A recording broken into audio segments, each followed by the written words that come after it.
and welcome to another session in the Skewdio. Today, we are joined by Martin Rimmer, Chief People Officer at Cadent. It is lovely to have you here today. I'm delighted to be here.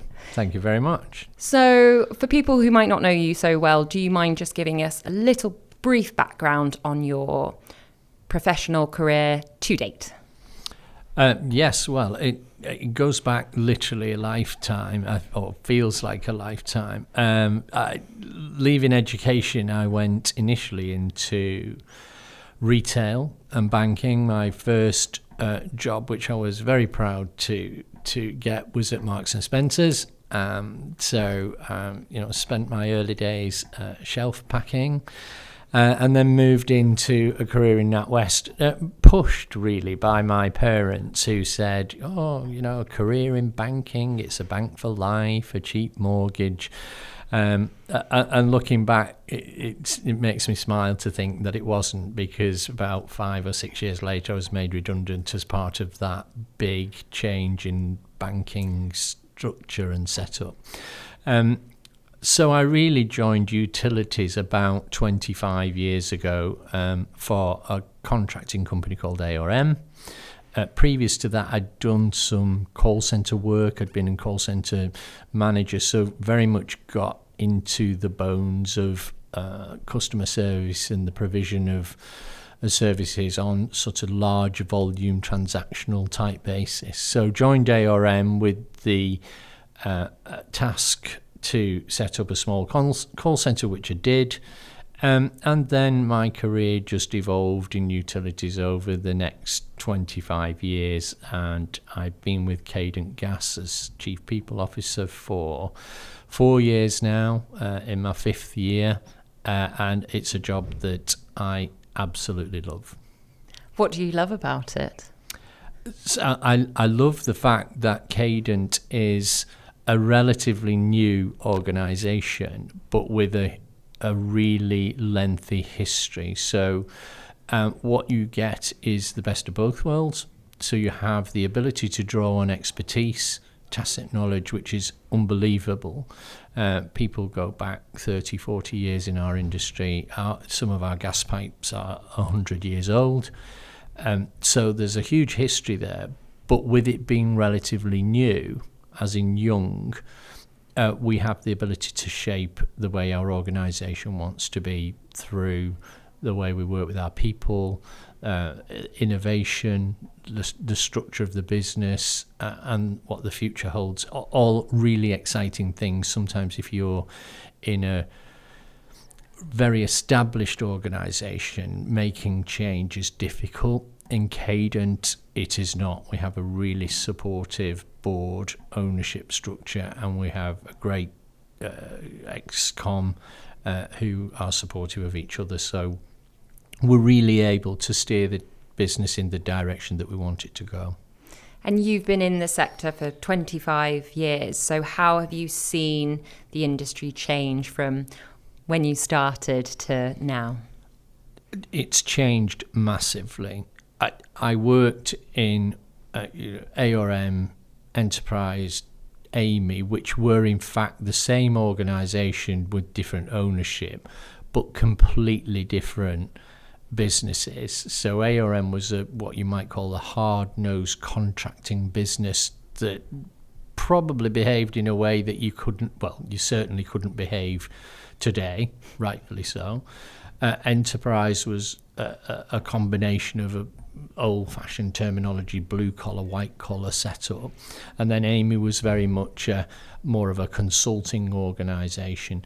The journey through those different businesses, if you like, taught me many things. What is fundamentally different today from 25 years ago is the way organisations value their people and the fairness that's applied to those people. So we have a really, really big focus on ED&I within Cadent, and it is absolutely right to do so, because that focus unlocks all the wonderful talent that you see from diverse backgrounds. We can't ignore our history, so we are male dominated to a certain extent, but that's because of the history that we've got. You go back into 40 years ago, and you probably wouldn't found any women working in gas industry at the time, or very few. Today, I'm pleased to say that we are working towards making Cadent open to everyone, whatever your background, whatever your demographics. So that has changed massively. And I think the second thing that has changed in relation to how our industry, and I say our industry in the sense of utilities, is different, is that they absolutely are focused on customer. The customer matters so much more than they ever have before, which again is absolutely right. You are the bill payer, and we must never lose sight of that. And when you look to challenges for the future or opportunities for growth, when you look to the future, how can you grow on that diversity and putting the customer first? What work do you think could still be done?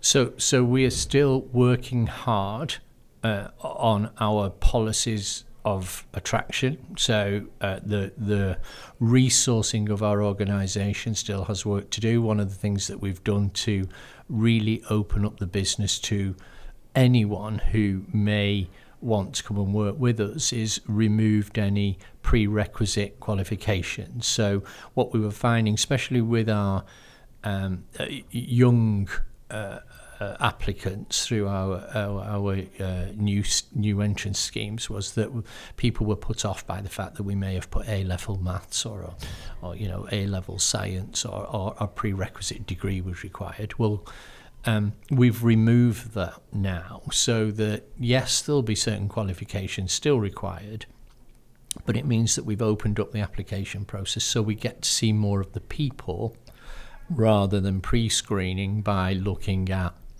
qualifications. So that's one. Policy and process change is continually evolving to allow us to have access to a greater number of applicants. You are in competition with everyone when it comes to great people and resource in your business. So we need to continually look at how we are able to offer a work environment that suits people to allow them to deliver to their best, rather than, again, barriers that you may put in place around working time, working hours. And I don't mean the length of time that you work, I mean the environment that you work in. We saw the pandemic come, and we believed that working from home was going to be great for everyone. What we found is it's not great for everyone, and there's a nice balance between being able to work flexibly but also being part of a unit or a team. You learn, you share skills, and your social skills are built on working with other people. So obviously that applies in most of our roles, but operationally there's still some restrictions on how we manage that flexibility. So I think it's important that we look to the future to be as flexible as we possibly can and offer a great reward for the work that we ask people to do. Talk to me a bit about your journey with Skewb to date. Do you remember the first time you heard about Skewb, what you thought of it, and have you had any shared learnings along the way? I can't remember the first time I actually got involved with Skewb. I do remember hearing the Skewb name mentioned and wondering, the first sort of question was, how do you spell it? Because I was thinking, I'm not really sure how to spell that. I'm not wanting to embarrass myself by calling it out. I waited for somebody to email it to me at some point. So go back a number of years, possibly knew members of the senior team prior to it being Skewb, which guess what? Utilities is a relatively small pond that we all swim in. So it's invariably different names pop up in different places. But, the journey with Skewb has been one that's been an absolute pleasure to take. I think a couple of important points for me is that, the word consultant can sometimes be seen as a dirty word, and we've all had experiences as to why people form certain perceptions. What I really do value with the work that we do with Skewb is you do actually get in layman's terms what you ask for, and secondly, it's very personal. So over my career, I've worked with many large consulting organisations, and they are all similar in the fact that they are very impersonal organisations, and that you've got to be really quite clear and call out the ask, or you won't get the output that you want. What we really like, certainly in my HR and customer world, is about Skewb is that we are able to talk to real people. They relate, they have a good knowledge of what we're doing, but can't all know everything. But actually, it's great to work with people who understand what you're trying to do and then deliver for you. And guess what? We can get it wrong, as can anybody else. But the relationship feels personal, and you feel really valued. Of course, we all schmooze our customers. That's what we do. But it doesn't feel uncomfortable, and it doesn't feel inappropriate. We do get a great service from the people that we work with at Skewb. And you never know what you're going to get. You never know when you're going to get pulled in for a podcast or something. Absolutely, in this fabulous environment. Well, we really appreciate you taking the time. I know you've had a busy day. This is, as I mentioned, going to be shared among Skewbers. Do you have any advice for someone starting out in their career, or maybe not even starting out in their career, someone who's been in the industry for a long time? Do you have any shared learnings to share with the group? I've been asked this recently, so it's a bit of a textbook response. But for me, it is, do not be afraid of taking an opportunity that may not be an opportunity that you thought was going to come along. I have been very lucky over my working life to be able to zigzag into areas that I never thought I would end up in. I genuinely didn't think I would end up in a human resources senior role, which I'm delighted to be in. But leaving school as it was, because I didn't go to university, I never thought that I would end up in HR. Let your career take the pathway that it should, and hopefully you'll never look back. I don't think you need to hardwire it. Sometimes I think that limits opportunity. Martin, thank you very much for joining us today. Thank you. Been a pleasure.